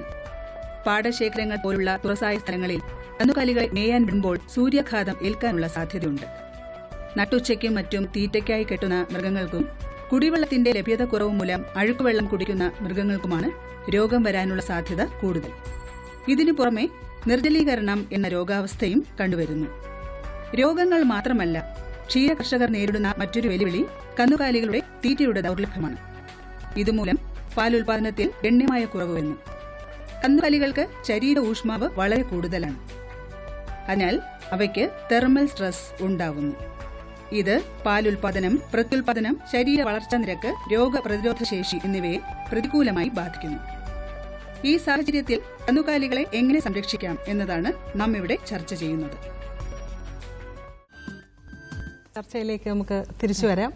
അപ്പം നമ്മൾ പറഞ്ഞു വന്നത് അവയുടെ പോഷണ നിലവാരത്തിലെ ഉണ്ടാകുന്ന കുറവ് എങ്ങനെയൊക്കെ പരിഹരിക്കാം എന്നുള്ളതാണ്. അപ്പം മുൻപ് പറഞ്ഞു കഴിഞ്ഞു, അതായത് തീറ്റയുടെ ക്വാണ്ടിറ്റി കൂട്ടുന്നത് ഒരു മാർഗമല്ല, തീറ്റയുടെ ക്വാണ്ടിറ്റി കുറയ്ക്കണം. പക്ഷെ അതേസമയം ഇതിന്റെ ഗുണമേന്മ ഉറപ്പാക്കുകയും വേണം. അതിന് ഇനി എന്തൊക്കെ കാര്യങ്ങളാണ് ഈ മാംസ്യ ആഹാരത്തിന്റെ കാര്യത്തിലും മറ്റ് മിനറൽ സപ്ലിമെന്റ്സിന്റെ കാര്യത്തിലും ഒക്കെ എന്തൊക്കെ കാര്യങ്ങൾ ശ്രദ്ധിക്കണം? സാധാരണയായിട്ട് ഈ ഹീറ്റ് സ്ട്രെസ്, അതായത് ചൂട് മൂലമുള്ള ഈ താപാഘാതം കുറയ്ക്കുവാനായിട്ട് നമുക്ക് വൈറ്റമിൻ എ സപ്ലിമെന്റ്സ് ഒരുപാട് ആവശ്യമാണ്. പ്രത്യേകിച്ചും പച്ചപ്പുല്ല് ലഭ്യമല്ലെങ്കിൽ വൈറ്റമിൻ എ കുറവായിരിക്കും. അന്നേരം പിന്നെ നമുക്ക് ചെയ്യാവുന്ന പ്രായോഗികമായിട്ടുള്ള ഒരു മാർഗം എന്ന് പറയുന്നത് വൈറ്റമിൻ എ അല്ലെ ജീവകം എ അടങ്ങിയിട്ടുള്ള സപ്ലിമെന്റ്സ് കൊടുക്കുക. അതേപോലെ തന്നെ വൈറ്റമിൻ സി, സെലീനിയം ഇവയുടെയൊക്കെ മിനറൽ മിക്സർ അല്ലെങ്കിൽ ഇലക്ട്രോലൈറ്റ്സ്, ഇത് ചേർന്ന ഇലക്ട്രോലൈറ്റ്സുകൾ ലഭ്യമാണ്, മിനറൽ മിക്സേഴ്സ് ലഭ്യമാണ്. അതോടൊപ്പം തന്നെ നമുക്ക് പച്ചപ്പുല്ല് കുറച്ചെങ്കിലും കൊടുക്കാൻ സാധിക്കണം. അതിനായിട്ട് ഇപ്പം നമ്മുടെ സദേൺ ഫോഡർ റിസർച്ച് സ്റ്റേഷനുണ്ട് ഈ ബാംഗ്ലൂർ. അവിടൊക്കെ അധികം വെള്ളം ആവശ്യമില്ലാത്ത തരം ഇനം ഫോഡർ എന്ന് വെച്ചാൽ പുല്ലിനങ്ങൾ അവർ പരീക്ഷണാടിസ്ഥാനത്തിൽ വളർത്തിക്കൊണ്ടുവരുന്നുണ്ട്. അത് വ്യാവസായിക അടിസ്ഥാനത്തിൽ ഉൽപ്പാദിപ്പിച്ച് നമ്മുടെ ആൾക്കാർക്കൊക്കെ കൊടുക്കുകയാണെങ്കിൽ കുറച്ചുകൂടെ ഒക്കെ നമുക്ക് പിടിച്ചു നിൽക്കാൻ സാധിക്കും. പക്ഷേ വലിയ സംരംഭങ്ങളൊക്കെ ഉള്ളവർക്ക് ഈ തൊഴുത്തിലെ കഴുകുന്ന വെള്ളവും അതും ഇതൊക്കെ സ്ലറി ആയിട്ട് കളക്ട് ചെയ്ത് അവരുടെ പുൽകൃഷി ഇപ്പൊ ഹൈബ്രിഡ് നേപ്പിയറൊക്കെ നന്നായി ചെയ്യാൻ പറ്റും. വെള്ളം കുറവുള്ളവർക്ക് ഇതുപോലെ മറ്റ് വൃക്ഷവിളകളും ഒക്കെ നോക്കേണ്ടിയിരിക്കുന്നു. പച്ചില ഒരു 5 കിലോ എങ്കിലും ഉറപ്പാക്കണം, മിനിമം 5 കിലോ എങ്കിലും ഉറപ്പാക്കണം. അപ്പൊ നമുക്കൊരു അതുപോലെ തന്നെ പറഞ്ഞു വന്ന കാര്യങ്ങള് ഇപ്പം കച്ചിയായിരിക്കും അല്ലെങ്കിൽ വൈക്കോലാണ് ഒരു പ്രധാന ആഹാരം. പിന്നെ അവർ പൂർണ്ണമായിട്ടൊന്നും ഡിപ്പെൻഡ് ചെയ്യുന്നത് കോൺസെൻട്രേറ്റ് ഫീഡ് അഥവാ വാങ്ങിക്കൊടുക്കുന്ന തീറ്റയാണ്. ആ തിരുത്തീറ്റയുടെ അളവിലോ അതിലെന്തെങ്കിലും മാറ്റം ഈ സമയത്ത് ആവശ്യമുണ്ടോ? തിരുത്തീറ്റയുടെ അളവില് മാറ്റം കുറച്ചൊക്കെ ആവശ്യമാണ്. കാരണം ഒരുപാട് പ്രോട്ടീൻ അല്ലെ മാംസ്യജന്യമായിട്ടുള്ള ആഹാരം ഒരുപാട് കൊടുക്കുന്നത് കൂടുതൽ ദോഷം ചെയ്യും. അതേസമയം കൊഴുപ്പിന്റെ അംശം അന്നജത്തിന്റെ അംശമുള്ള ആഹാരമൊന്നും അത്രയും കുഴപ്പം ചെയ്യത്തില്ല. തിരുത്തീറ്റ കൊടുക്കുന്നതുകൊണ്ട് വലിയ കുഴപ്പമില്ല. പക്ഷേ അന്നജം ക്രമാതീതമായിട്ട് സീറിയൽ അഥവാ അന്നജം ഉള്ള ആഹാരം ഒരുപാട് കൊടുത്തു കഴിഞ്ഞാൽ അതിന് ആനുപാതികമായിട്ട് നമ്മൾ ഫോറേജ് അല്ലെ പച്ചപ്പുല്ല് കൊടുത്തിട്ടില്ലെങ്കിൽ ഗ്രെയിൻ ഇൻഡൈജഷൻ അഥവാ റൂമിനൽ അസിഡോസിസ് എന്ന് വെച്ചാൽ വയറിൻ്റെ ഉള്ളിൽ ഈ ഫെർമെൻറ്റേഷൻ കിണ്ണനം നടന്നിട്ട് ഒരുപാട് ആസിഡ് ഉണ്ടാവാനുള്ള സാധ്യത ഉണ്ട്.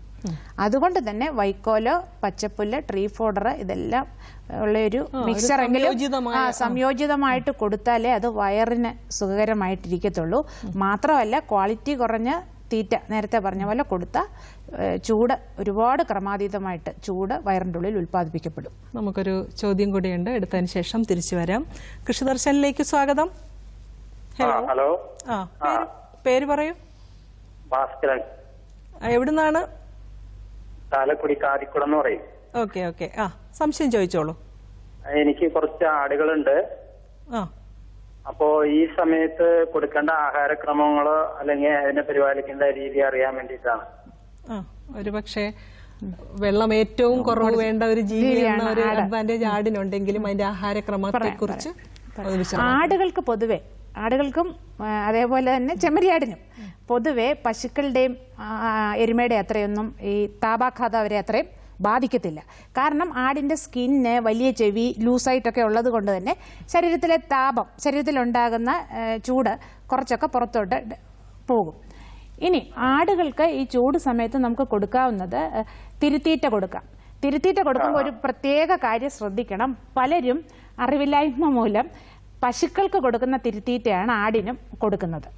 അത് കൊടുക്കാൻ പാടില്ല. കാരണം പശുക്കൾക്ക് കൊടുക്കുന്ന തിരുത്തീറ്റയിൽ 1% ചേർക്കാൻ പാടുള്ളൂ എന്ന് നിഷ്കർഷയുണ്ടെങ്കിലും 2 തൊട്ട് 3% വരെ യൂറിയയുടെ അംശം കാണാറുണ്ട്.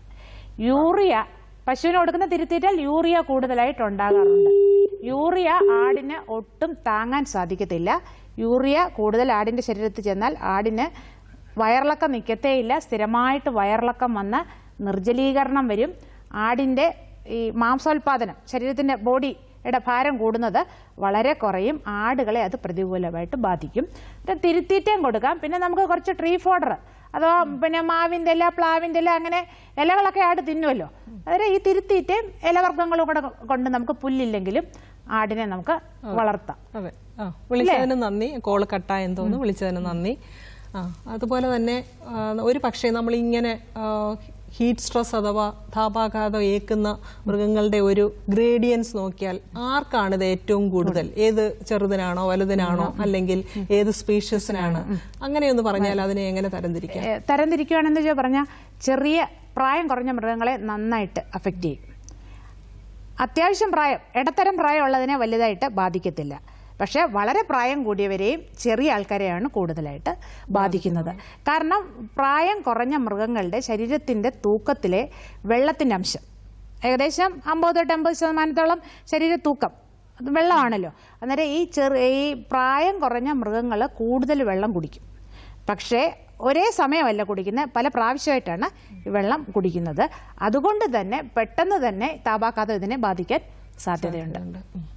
അതുപോലെ തന്നെ ഇപ്പം നമ്മൾ ഫീൽഡിലൊക്കെ അഴിച്ചു കെട്ടിയിരിക്കുന്ന പശുക്കൾക്ക് ഇങ്ങനെ രോഗലക്ഷണങ്ങൾ കാണിച്ചു കഴിഞ്ഞാൽ കർഷകർ ചെയ്യേണ്ട പ്രഥമ ശുശ്രൂഷയോ അല്ലെങ്കിൽ ബാക്കി കാര്യങ്ങൾ അതിനെക്കുറിച്ചൊന്ന് വിശദമാക്കാമോ? ഇനി നമുക്ക് പെട്ടെന്നൊരു പശു വിറയ്ക്കുക, വായിന്ന് വെള്ളം വീഴുക, നമ്മൾ പിടിച്ചു നോക്കുമ്പോഴത്തേക്ക് ഭയങ്കര ചൂടുണ്ടാവുക, ഇങ്ങനെ ഇള പോലെ വായിന്ന് ഒലിക്കുക, ഇങ്ങനെയൊക്കെ നമുക്ക് കണ്ടു കഴിഞ്ഞാൽ ചൂടത്തു നിന്ന്, നല്ല ചൂടുള്ള സ്ഥലത്തു നിന്ന് വന്ന പശുവാണെങ്കിൽ നമുക്കത് താപാഘാതമായിട്ട് സംശയിക്കാം.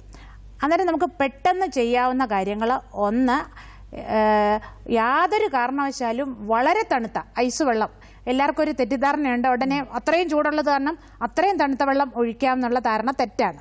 ഏകദേശം അന്തരീക്ഷ ഊഷ്മാവിൽ നിന്ന് കുറച്ച് താപനില കുറച്ച് കുറഞ്ഞ വെള്ളം വെച്ച് ശരീരം നന്നായിട്ട് ശരീരത്തൊഴിക്കുകയോ ശരീരം തുടയ്ക്കുകയോ ചെയ്യും.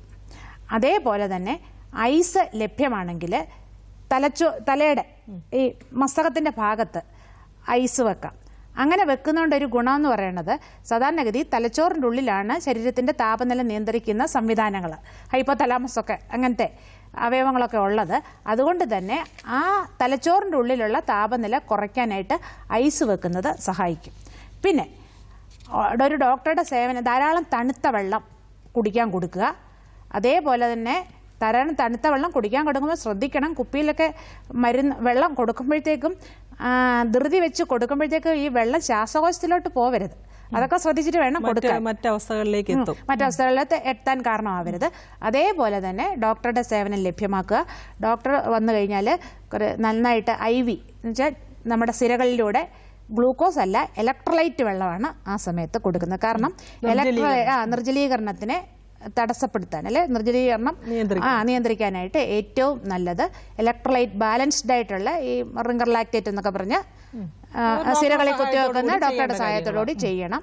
അതോടൊപ്പം തന്നെ ഈ കോൾഡ് വാട്ടർ എനിമ എന്ന് പറയും, തണുത്ത വെള്ളം വെച്ചിട്ട് അതിന് റെക്റ്റം മലദ്വാരത്തിൽ കൂടെ കടത്തി തണുത്ത വെള്ളം കൊടുക്കാം. ഇങ്ങനത്തെ കാര്യങ്ങൾ ചെയ്യാം. പിന്നെ ഒരു കാര്യം എന്ന് പറയുന്നത്, ഈ കറുത്ത പശുക്കളൊക്കെ ആണെങ്കിൽ ഈ താപനില ക്രമാതീതമായിട്ട് കൂടും. വെളുത്ത പശുക്കളെ അത്രയും ഈ താപാഘാതം ഏൽക്കത്തില്ലെന്ന് പറഞ്ഞാലും വെളുത്തവയുടെ ശരീരത്തിൽ ഈ താപാഘാതം മൂലം വ്രണങ്ങൾ ഉണ്ടാവാനുള്ള സാധ്യത കൂടുതലാണ്. അപ്പം പറഞ്ഞു വന്നത് ചെറിയ മൃഗങ്ങൾക്ക് കൂടുതൽ ബാധിക്കാം, അതുപോലെ തന്നെ കടുത്ത നിറത്തിലുള്ളവയ്ക്കും കൂടുതൽ സാധ്യതയുണ്ട് എന്നാണ് പറഞ്ഞു വന്നത്. നമുക്കൊരു ചോദ്യം കൂടി വന്നിട്ടുണ്ട്, എടുത്തിട്ട് തിരിച്ചു വരാം. ഹലോ. ഹലോ, പിന്നെ പേര് പറയൂ. സുമ എന്നാണ് പേര്. ഏത് സ്ഥലത്തു നിന്നാണ്? വയനാട് മീനങ്ങാടി. ഓക്കെ, ചോദ്യം ചോദിച്ചോളൂ. പശു പ്രസവിച്ചിട്ട് ഇപ്പൊ 2 ആഴ്ച കഴിഞ്ഞു. ഓക്കെ. അപ്പൊ പിണ്ണാക്ക് ഏതാണ് കൊടുക്കണ്ടേന്ന് അറിയാൻ വേണ്ടിട്ട് വിളിച്ചതാ. ഓക്കെ. 2 ആഴ്ചയായി പ്രസവിച്ച പശുവിന് എന്ത് പിണ്ണാക്കാണ് കൊടുക്കേണ്ടതെന്ന് വെച്ചിരിക്കുന്നത്, ഒരു പക്ഷേ അതിന്റെ ഒരു ആഹാര ക്രമീകരണത്തെ കുറിച്ച് ഒന്ന് വിശദമാക്കാം. സാധാരണഗതി പശുക്കൾക്ക് നമ്മൾ ആഹാരം കൊടുക്കുന്നത് ഇതിനു മുമ്പേ നമ്മൾ കുറച്ച് കാര്യങ്ങൾ നോക്കണം. ഒന്ന്, പശുവിന് എത്ര വയസ്സുണ്ട്. 2, പശു എത്രാമത്തെ പ്രസവമാണ്. 3, പശു എത്ര ലിറ്റർ പാൽ ഉൽപ്പാദിപ്പിക്കുന്നുണ്ട്. ആദ്യത്തെ പ്രസവമാണെങ്കിൽ ശരീരത്തിന്റെ പ്രവർത്തനങ്ങളൊക്കെ സുഗമമായിട്ട് പോകാനായിട്ട് ഒരു 1.25 കിലോ തീറ്റ കൊടുക്കണം.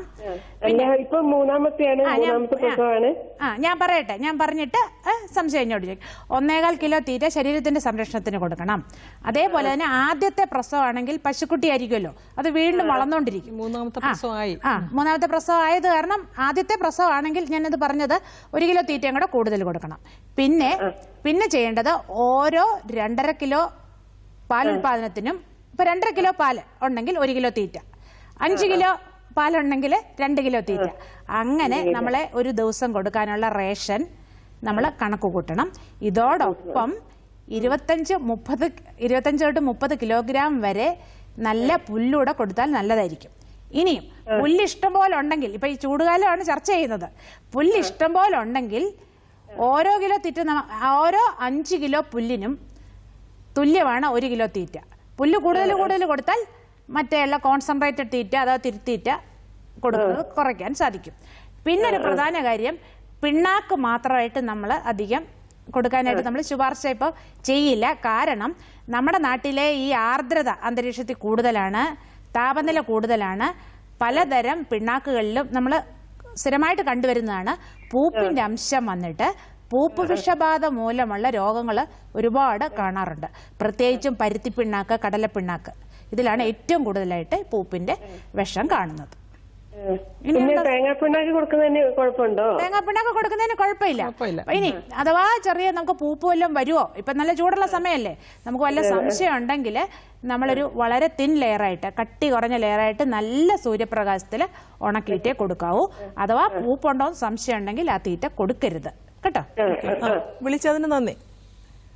ഓക്കെ, നമുക്ക് ഏതാണ്ട് പല വിഷയങ്ങളും നമ്മൾ ചർച്ച ചെയ്തു. അപ്പം പലപ്പോഴും നമുക്കറിയാം, ഇപ്പം മാർച്ച് മാസത്തോടടുത്ത് വരികയാണ്. ഒരുപാട് തദ്ദേശ സ്വയംഭരണ സ്ഥാപനങ്ങളുടെയും ഒക്കെ പല ഡിപ്പാർട്ട്മെന്റിന്റെയും ഒക്കെ സ്കീമുകൾ നടപ്പിലാക്കി വരുന്ന സമയമാണ്. അപ്പം മൃഗസംരക്ഷണ വകുപ്പിന്റെ നിയമപ്രകാരം അല്ലെങ്കിൽ നിർദ്ദേശാനുസരണം സംസ്ഥാനത്ത് പുറത്തുനിന്ന് കൊണ്ടുവരണ്ടെന്ന് പറഞ്ഞിട്ടുണ്ട്. പക്ഷെ എന്നിരുന്നാലും സംസ്ഥാനത്തിന് പുറത്തുനിന്ന് കർഷകർ പലപ്പോഴും പശുക്കളെയൊക്കെ വാങ്ങിച്ചുകൊണ്ട് വരുന്നത് നമ്മൾ കാണുന്നുണ്ട്. അപ്പോൾ അല്ലെങ്കിൽ തന്നെയും ഒരു സ്ഥലത്തു നിന്ന് മറ്റൊരു സ്ഥലത്തേക്ക് ഇത് വാങ്ങി ട്രാൻസ്പോർട്ട് ചെയ്യുന്ന ഇനി ഈ വരുന്ന മാസങ്ങളിൽ കൂടുതലായിട്ട് വരാനും സാധ്യതയുണ്ട്. അപ്പം പ്രത്യേകിച്ച് ശ്രദ്ധിക്കേണ്ട കാര്യങ്ങളെ കുറിച്ച് കൂടി ഒന്ന്. പ്രത്യേകിച്ച് നമ്മൾ പുറത്തുനിന്ന് കന്നുകാലികളെ കൊണ്ടുവരുമ്പോൾ കുറേ കാര്യങ്ങൾ ശ്രദ്ധിക്കണം. പകൽ സമയത്ത് കന്നുകാലികളെ കൊണ്ടുവരികയും ചെയ്യരുത്. രാത്രി കാലങ്ങളിൽ കൊണ്ടുവരുന്ന സമയത്ത് ഇടയ്ക്കിടെ റെസ്റ്റ് കൊടുക്കുക. കുടിക്കാൻ ധാരാളം ഇഷ്ടം പോലെ ശുദ്ധജലം കൊടുക്കുക. പിന്നെ തിങ്ങി അടുക്കി കെട്ടി നിർത്തി കൊണ്ടുവരരുത്. സാധാരണ കൊണ്ടുവരുന്നതിനേക്കാളും ഒരു 10% വിസ്തീർണം കൂടുതലായിട്ട് നമുക്ക് കൊടുക്കണം. അടുക്കി കൊണ്ടുവരരുത്. അതേപോലെ തന്നെ യാത്രയുടെ ഇടയിൽ കുറച്ച് ഗ്ലൂക്കോസ്, അതേപോലെ തന്നെ ഈ താപാഘാതത്തെ തടുക്കാൻ, അല്ലെ താപാഘാതം മൂലമുള്ള സ്ട്രെസ് കുറയ്ക്കാൻ ഉതകുന്ന തരത്തിലുള്ള മരുന്നുകൾ, ആയുർവേദം ഉൾപ്പെടെയുള്ള മരുന്നുകൾ, റെസ്റ്റോ, ബാൽഫൈറ്റോകൂൾ, അങ്ങനെ കുറേ മരുന്നുകൾ ലഭ്യമാണ്. അത് ബി കോംപ്ലക്സ് ഇങ്ങനത്തെ സാധനങ്ങൾ കരുതണം. അതുപോലെ തന്നെ അതിന് മുകളിൽ ഷെയ്ഡൊക്കെ കൊടുത്ത് ഷെഡ് അടച്ചു വേണം കൊണ്ടുവരാനായിട്ട്. അപ്പം പ്രത്യേകിച്ച് നമുക്കറിയാം, നമ്മൾ കോഴി വിതരണം പല പഞ്ചായത്തിലും പല സ്കീമുകളിലും കോഴി വിതരണത്തിനായിട്ട് നമ്മുടെ എഗർ നഴ്സറികളിൽ നിന്നും കോഴിക്കുഞ്ഞുങ്ങളെ 2 മാസം പ്രായമായ കോഴിക്കുഞ്ഞുങ്ങളെ അവർ ഈ വിതരണം നടത്തുന്ന സ്ഥലത്ത് എത്തുമ്പോഴേക്കും ധാരാളം എണ്ണം മരണപ്പെട്ട് കിടക്കുന്നത്, അത് വേണ്ടത്ര ശ്രദ്ധയോടുകൂടി കൊണ്ടുവരാത്തതും ഈ തിക്കി നിറക്കി കൊണ്ടുവരുന്നതും ഒക്കെ ആയിരിക്കാം കാര്യം. അപ്പൊ എന്തായാലും ഈ വരും മാസങ്ങളിൽ ഇത് കോഴിയും ആടും പശുവിനെയും ഒക്കെ അങ്ങോട്ടും ഇങ്ങോട്ടും ഒക്കെ പല പദ്ധതികളിലും കൊടുക്കാനുള്ളത് കൊണ്ട് ഇതിനകത്ത് കർഷകർ വളരെയധികം ശ്രദ്ധിക്കേണ്ടതുണ്ട് അല്ലേ. അപ്പൊ അതുപോലെ തന്നെ തിരിച്ച് ഈ വാങ്ങിക്കൊണ്ട് വരുമ്പോൾ വരൾച്ച മാത്രമല്ല മറ്റു പല കാര്യങ്ങളും ശ്രദ്ധിക്കേണ്ടതുണ്ടല്ലേ. മറ്റൊരു സ്ഥലത്ത് നിന്ന് കൊണ്ടുവരുമ്പോൾ എന്തൊക്കെയാണ് അത് ഒന്ന് വളരെ ചുരുക്കുക. കോഴികളെ, പ്രത്യേകിച്ചും കോഴികളെന്ന് വെച്ചാൽ സ്ട്രെസ്സിന്, ഇപ്പൊ നമ്മൾ ഹീറ്റ് സ്ട്രെസ് ആണ് നമ്മൾ സംസാരിച്ചുകൊണ്ടിരിക്കുന്നത് അല്ലേ. താപാഘാതത്തിന് ഏറ്റവും താപാഘാതം ബാധിക്കുന്ന ഒരു കൂട്ടം ആൾക്കാരാണ് അല്ലെ, മൃഗങ്ങളാണ് കോഴിക്ക് പ്രത്യേകിച്ചും ചൂടുകാലത്ത് കോഴിയെ ചൂട് സമയത്ത്, പകൽ സമയത്ത് കൊണ്ടുവരാൻ പാടില്ല. രാത്രി തന്നെ അധിക വെളുപ്പം കാലത്തെ തന്നെ ട്രാൻസ്പോർട്ട് ചെയ്ത് രാവിലെ തന്നെ കോഴി വിതരണം പൂർത്തിയാക്കണം. കൊണ്ടുവരുന്നതിന് മുന്നേ തന്നെ വണ്ടിയിൽ കയറ്റുന്നതിന്, ട്രാൻസ്പോർട്ട് ചെയ്യാനായിട്ട് വണ്ടിയിൽ കയറ്റുന്നതിന് മുന്നേ തന്നെ അതിന് ഗ്ലൂക്കോസ്, ബി കോംപ്ലക്സ് ഇതൊക്കെ അടങ്ങിയ വെള്ളം കുടിക്കാൻ കൊടുക്കണം. കൊണ്ടുവന്ന് കഴിഞ്ഞാലും എത്രയും പെട്ടെന്ന് വിതരണം പൂർത്തിയാക്കി വീട്ടിലോട്ട് വിടണം. വീട്ടിൽ ചെന്ന ഉടനെ ഏറ്റവും പ്രധാനമായിട്ട് ശ്രദ്ധിക്കേണ്ട കാര്യം, വീട്ടിൽ ചെന്ന ഉടനെ കോഴി വിശന്നിരിക്കുന്നല്ലോ എന്ന് പറഞ്ഞ് തീറ്റയല്ല കൊടുക്കേണ്ടത്, വെള്ളമാണ് ആദ്യം കൊടുക്കേണ്ടത്. ഒരുപക്ഷെ ഈ ഒരു ഘട്ടത്തിൽ അവർ പ്രത്യേകം ശ്രദ്ധിക്കേണ്ട ഒരു കാര്യം, ഈ കോഴി വിതരണത്തിന് വാങ്ങാൻ വരുന്ന ആളുകൾ ഒരു പ്ലാസ്റ്റിക് കവർ പിടിച്ച് വരുന്ന ചിത്രം നമ്മൾ എപ്പോഴും കാണാറുണ്ട്. ഒരുപക്ഷെ അതിനാണ് നല്ലൊരു പ്രാധാന്യം കൊടുക്കേണ്ടത് അല്ലേ. വായു സഞ്ചാരമുള്ള നല്ല വലിയ കൂടിനകത്ത് വേണം കൊണ്ടുപോകാനൊക്കെ ശ്രദ്ധിക്കണം. കൊണ്ടുപോയിട്ട് ഉടനെ തീറ്റ കൊടുക്കരുത്, അത് പ്രത്യേകം ശ്രദ്ധിക്കണം. ചെന്ന ഉടനെ കൊടുക്കേണ്ടത് വെള്ളമാണ്. അതിനകത്ത് ഗ്ലൂക്കോസ് പൗഡറും ബി കോംപ്ലക്സും ഒക്കെ കലക്കിയ വെള്ളം ആവശ്യത്തിന് കൊടുത്ത് കുറച്ച് കഴിഞ്ഞിട്ട് മാത്രമേ തീറ്റ കൊടുക്കാവൂ. അതായത് നമ്മുടെ ആ ഒരു മാറിയ സാഹചര്യത്തിലേക്ക് അതിനെ അഡാപ്റ്റ് ചെയ്തെടുക്കണം. നമുക്ക് വീണ്ടും ഒരു ചോദ്യം കൂടി ഉണ്ടെന്ന് തോന്നുന്നു, എടുത്തിട്ട് വരാം. ഓക്കെ ചോദ്യം ഇല്ലെന്ന് തോന്നുന്നു. നമുക്ക് തിരിച്ച് നമ്മുടെ പരിപാടിയുടെ സമയം ഏതാണ്ട് പൂർണ്ണമായി വരികയാണ്. പക്ഷേ ഇനിയും ധാരാളം പേർക്ക് സംശയങ്ങളുണ്ടാകാം. വിളിക്കാനുള്ളവർക്ക് അതിഥിയുടെ മേൽവിലാസവും ഫോൺ നമ്പറും എന്തായാലും. Doctor T Rajeswari, deputy director, മൃഗസംരക്ഷണ വകുപ്പ് directorate, Vikas Bhavan, Thiruvananthapuram 33. Phone number പറയാം: 938781 9195. ഫോൺ നമ്പർ ഒരിക്കൽ കൂടെ പറയാം, 9387184195. നമ്മൾ വരൾച്ച ഏതാണ്ട് അതിൻ്റെ പ്രശ്നങ്ങളൊക്കെ കാണിച്ചു തുടങ്ങിയ ഒരു സമയത്താണ് നമ്മൾ ഈ വിഷയം ചർച്ച ചെയ്യുന്നത്. ഡിപ്പാർട്ട്മെന്റിന്റെ പല വകുപ്പുകളും ഇത് ഇപ്പോൾ തന്നെ അതിനുള്ള മുന്നൊരുക്കങ്ങളെക്കുറിച്ചൊക്കെയുള്ള ചർച്ചകൾ ചെയ്യുകയും മറ്റു പല പദ്ധതികളും നടപ്പിലാക്കാൻ ശ്രമിക്കുന്നുണ്ട്. അപ്പം ഒരു പക്ഷേ ഒരു ലോങ് ടേം പ്ലാനിൽ നമ്മളിപ്പം വന്നതിന് ശേഷം അത് ചെയ്യൂ ഇത് ചെയ്യൂ എന്ന് പറയുന്നത് അതിൻ്റെ ഒരു ചെറിയ അപ്പം അതിന് മറ്റു പല പദ്ധതികളും കർഷകർക്ക് ശ്രദ്ധിക്കേണ്ടതുണ്ട്. മുമ്പേ പറഞ്ഞതുപോലെ മഴവെള്ള സംഭരണി, വെള്ളം ഉറപ്പാക്കുക, മറ്റേ ഫോഡർ ട്രീസ് ചെയ്യുക, അതുപോലെ തന്നെ ഷെഡ് നല്ല രീതിയിൽ ചെയ്യുക, ഇല്ലേ, ചൂട് കുറയ്ക്കുന്നതിന് വേണ്ടി മുൻകൂർ എടുക്കേണ്ടതാണ്. പിന്നെ അത് കൂടാതെ തന്നെ ഇപ്പം നഷ്ടം വന്നു കഴിഞ്ഞാൽ ഇൻഷുറൻസ് പോലെയുള്ള പ്രതിരോധ മാർഗങ്ങൾ അത് ശ്രദ്ധിക്കുക. അതൊക്കെ വകുപ്പ് പദ്ധതികൾ വരുന്നതായിട്ടാണ് മനസ്സിലാക്കുന്നത്. അപ്പം വരൾച്ച, കാലാവസ്ഥാ വ്യതിയാനം, ഗ്ലോബൽ വാർമിംഗ്, ഇതൊക്കെ നമ്മൾ വർഷങ്ങളായിട്ട് ചർച്ച ചെയ്ത് വരുന്നെങ്കിലും ഇപ്പം ഏതാണ്ട് അതിന്റെ വറുതികൾ കെടുതികളൊക്കെ നമ്മൾ പല വിധത്തിൽ നേരിട്ടുകൊണ്ടിരിക്കുകയാണ്. അപ്പം ഈ വിഷയത്തെ അധികരിച്ച് ഇന്ന് നമ്മുടെ അതിഥിയായി എത്തിയ ഡോക്ടർ രാജേശ്വരിക്ക് ദൂരദർശന്റെ നന്ദി അറിയിക്കുന്നു. അതുപോലെ തന്നെ ഇന്ന് ഈ പ്രോഗ്രാമിലേക്ക് വിളിച്ച എല്ലാ സുഹൃത്തുക്കൾക്കും അതുപോലെ പ്രോഗ്രാം കണ്ടവർക്കും ദൂരദർശന്റെ നന്ദി അറിയിക്കുന്നു. മറ്റൊരു വിഷയവുമായി വീണ്ടും കാണും വരെ നന്ദി, നമസ്കാരം.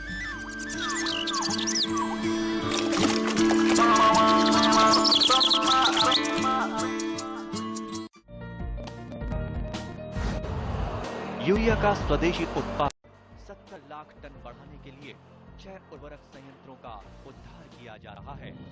FCIL के गोरखपुर, सिंदरी, तलचर और रामागुंडम संयंत्र, HFCL की बरौनी इकाई और BVFCL की नामरू फोर्थ। सोने पर सुहागा ये है कि देश में अब बनेगा सिर्फ नीम लेपित यूरिया, क्योंकि इससे होगा किसानों का फायदा ही फायदा। अनाज का उत्पादन 10% तक बढ़ेगा। बढ़ेगी 10 से 15% नाइट्रोजन क्षमता।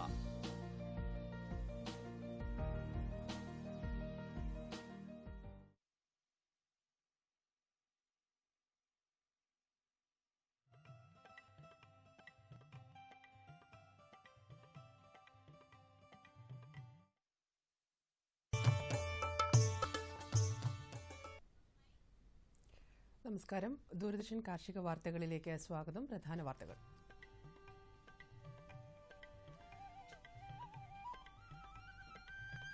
ക്ഷീരസംഘം സെക്രട്ടറിമാർക്ക് പരിശീലനം.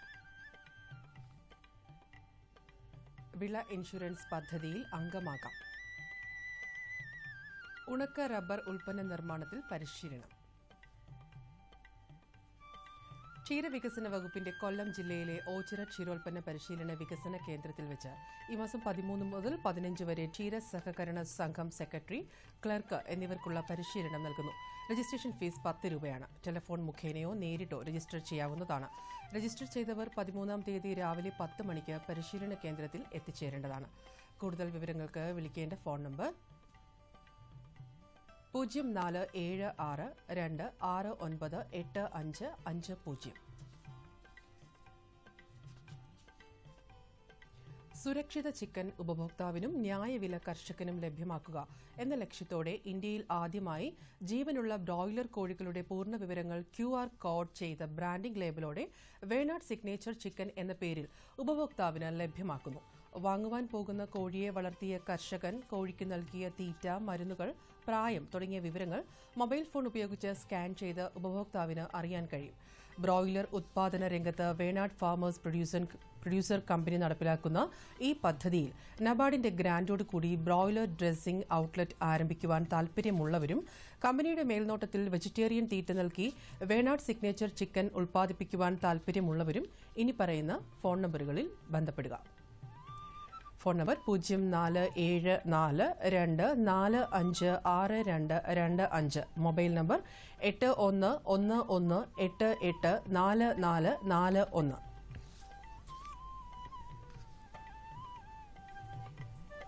പ്രധാനമന്ത്രി വിള ഇൻഷുറൻസ് പദ്ധതിയിൽ തിരുവനന്തപുരം ജില്ലയിലെ വാഴ കർഷകർക്കും മരച്ചീനി കർഷകർക്കും ചേരാവുന്നതാണ്. ഈ പദ്ധതിയുടെ വിശദാംശങ്ങൾക്കായി അടുത്തുള്ള കൃഷിഭവനുമായി ബന്ധപ്പെടുക. ഈ പദ്ധതിയിൽ ചേരാനുള്ള അവസാന തീയതി ഈ മാസം 28 ഉണക്ക റബ്ബറിൽ നിന്നുള്ള ഉൽപ്പന്ന നിർമ്മാണത്തിൽ റബ്ബർ ബോർഡ് പരിശീലനം നൽകുന്നു. മോൾഡഡ്, എക്സ്ട്രൂഡഡ്, കാലൻഡേർഡ് ഉൽപ്പന്നങ്ങളുടെ നിർമ്മാണം, rubber compounding process control, vulcanisate പരിശോധനകൾ എന്നിവയടങ്ങുന്ന 10 ദിവസത്തെ പരിശീലനം ഫെബ്രുവരി 13 മുതൽ 17 വരെ കോട്ടയത്തുള്ള റബ്ബർ ട്രെയിനിംഗ് ഇൻസ്റ്റിറ്റ്യൂട്ടിൽ വെച്ച് നടത്തുന്നതാണ്. ഫീസ് 3500 രൂപയാണ്. പട്ടികജാതി പട്ടികവർഗത്തിൽപ്പെടുന്നവർക്ക് ജാതി സർട്ടിഫിക്കറ്റ് ഹാജരാക്കുന്ന പക്ഷം ഫീസിനത്തിൽ 50% ഇളവ് ലഭിക്കുന്നതാണ്. പങ്കെടുക്കുവാൻ താൽപര്യമുള്ളവർ വെള്ളക്കടലാസിൽ തയ്യാറാക്കിയ പരിശീലന ഫീസ് ഡയറക്ടർ ട്രെയിനിംഗ് എന്ന പേരിൽ കോട്ടയത്ത് മാറാവുന്ന ഡിമാൻഡ് ഡ്രാഫ്റ്റായോ മണി ഓർഡറായോ ഇനി പറയുന്ന വിലാസത്തിൽ അയയ്ക്കുക. വിലാസം: director training, rubber board PO, Kottayam 9. അപേക്ഷയിൽ പണമടച്ച രീതി, രസീതിന്റെ നമ്പർ, തീയതി തുടങ്ങിയ വിശദാംശങ്ങളും അപേക്ഷകന്റെ ഫോൺ നമ്പറും ചേർത്തിരിക്കണം. കൂടുതൽ വിവരങ്ങൾക്ക് വിളിക്കേണ്ട ഫോൺ നമ്പർ 048123533325. മറ്റൊരു നമ്പർ 048123533127. പത്തനംതിട്ട ജില്ലാ ക്രോപ്പ് ഹെൽത്ത് മാനേജ്മെന്റ് പദ്ധതിയുടെ കീഴിൽ ജില്ലാ plan health manager, field assistant എന്നീ ഒഴിവുകളിലേക്ക് കരാർ അടിസ്ഥാനത്തിൽ അപേക്ഷ ക്ഷണിക്കുന്നു. പ്ലാൻ ഹെൽത്ത് മാനേജർ തസ്തികയിലേക്കുള്ള വിദ്യാഭ്യാസ യോഗ്യത BSc അഗ്രികൾച്ചർ. ഇവരുടെ അഭാവത്തിൽ BSc ഫിഷറീസ്, BVSc വെറ്ററിനറി യോഗ്യത ഉള്ളവരെയും പരിഗണിക്കുന്നതാണ്. താൽപര്യമുള്ളവർ അസൽ സർട്ടിഫിക്കറ്റുകളുമായി ഈ മാസം 23 തീയതി രാവിലെ 11 മണിക്ക് പത്തനംതിട്ട പ്രിൻസിപ്പൽ കൃഷി ഓഫീസിൽ ഹാജരാകേണ്ടതാണ്. ഇനി കമ്പോള നിലവാരം. വെളിച്ചെണ്ണ കൊച്ചി 13,300 രൂപ, കോഴിക്കോട് 14,300 രൂപ, തൃശൂർ 13,300 രൂപ. കൊപ്ര കൊച്ചി 8,950 രൂപ, കോഴിക്കോട് 9,050 രൂപ, തൃശൂർ 8,965 രൂപ. കുരുമുളക് അൺഗാർബിൾഡ് 60,200 രൂപ, ഗാർബിൾഡ് 63,200 രൂപ. ചുക്ക് മീഡിയം 13,500 രൂപ, ബെസ്റ്റ് 14,500 രൂപ. മഞ്ഞൾ സേലം 9,600 രൂപ, ഈറോഡ് 9,800 രൂപ. അടയ്ക്ക പഴയത് 19,000-നും 20,000-നും മധ്യേ. കൊച്ചി റബ്ബർ RSS 5ാം ഗ്രേഡ് 15,100 രൂപ, റബ്ബർ RSS 4ാം ഗ്രേഡ് 15,900 രൂപ. കോട്ടയം റബ്ബർ RSS 5ാം ഗ്രേഡ് 15,100 രൂപ, റബ്ബർ RSS 4ാം ഗ്രേഡ് 16,000 രൂപ. കമ്പോള നിലവാരം കൊച്ചിയിൽ. വെളിച്ചെണ്ണ 13,300 രൂപ, കൊപ്ര 8,950 രൂപ, പിണ്ണാക്ക് എക്സ്പെല്ലർ 2,300 രൂപ, റോട്ടറി 2,700 രൂപ. കുരുമുളക് അൺഗാർബിൾഡ് 60,200 രൂപ, ഗാർബിൾഡ് 63,200 രൂപ. ചുക്ക മീഡിയം 13,500 രൂപ, ബെസ്റ്റ് 14,500 രൂപ. മഞ്ഞൾ നാടൻ 11,500 രൂപ, അടയ്ക്ക പുതിയത് 16,000-നും 18,000-നും മധ്യേ. ജാതിക്ക തൊണ്ടൻ കിലോഗ്രാമിന് 250-നും 275-നും മധ്യേ. ജാതിക്ക തൊണ്ടില്ലാത്തത് കിലോഗ്രാമിന് 440-നും 470-നും മധ്യേ. ജാതിപത്രി കിലോഗ്രാമിന് 550-നും 600-നും മധ്യേ. ഗ്രാമ്പു കിലോഗ്രാമിന് 770 രൂപ. റബ്ബർ RSS 5ാം ഗ്രേഡ് 15,100 രൂപ, റബ്ബർ RSS 4ാം ഗ്രേഡ് 15,900 രൂപ. ഒട്ടുപാൽ 10,700 രൂപ, ലാറ്റക്സ് 10,000 രൂപ. കമ്പോള അവലോകനം. കാർഷിക മേഖലകളിലെ ചെറുകിട വിപണികളിൽ വൻതോതിൽ പച്ചത്തേങ്ങയും കൊപ്രയും വിൽപ്പനയ്ക്കിറങ്ങിയത് നാളികേര ഉൽപ്പന്നങ്ങളെ സമ്മർദ്ദത്തിലാക്കി. കൊപ്രയാട്ടി വ്യവസായികൾ ചരക്ക് സംഭരണം കുറച്ചത് വെളിച്ചെണ്ണ വിലയെയും ബാധിച്ചു. പകൽ ചൂട് ശക്തമായതോടെ റബ്ബർ വെട്ട് നിലച്ചത് ലാറ്റക്സ് ക്ഷാമത്തിന് കാരണമായി. ചെറുകിട വ്യവസായികൾ ആവശ്യാനുസരണം ലാറ്റക്സ് സംഭരിക്കാൻ ക്ലേശിച്ചെങ്കിലും ഉൽപ്പന്നവില സ്റ്റഡിയാണ്. റബ്ബർ അവധി വിലകളിലെ ചാഞ്ചാട്ടം തുടരുന്നു. അന്തർ സംസ്ഥാന വ്യാപാരികൾക്കൊപ്പം വിദേശ കച്ചവടങ്ങൾ ഉറപ്പിച്ചവരും ഏലയ്ക്ക ശേഖരിക്കാൻ ഉത്സാഹിച്ചു. ഇന്നത്തെ ലേലത്തിൽ മികച്ച ഇനം കിലോയ്ക്ക് 1,409 രൂപയിൽ കൈമാറി. കുരുമുളകിന്റെ ലഭ്യത ഉയർന്നതിനൊപ്പം വാങ്ങാൻ താൽപര്യം ചുരുങ്ങിയത് വിലക്കയറ്റത്തിന് തടസ്സമായി. അൺഗാർബിൾഡ് കുരുമുളക് കിലോയ്ക്ക് 602 രൂപയാണ്. ഇനി കാലാവസ്ഥ. കണ്ണൂർ കൂടിയ താപനില 34 ഡിഗ്രി സെൽഷ്യസ്, കുറഞ്ഞ താപനില 24.2 ഡിഗ്രി സെൽഷ്യസ്.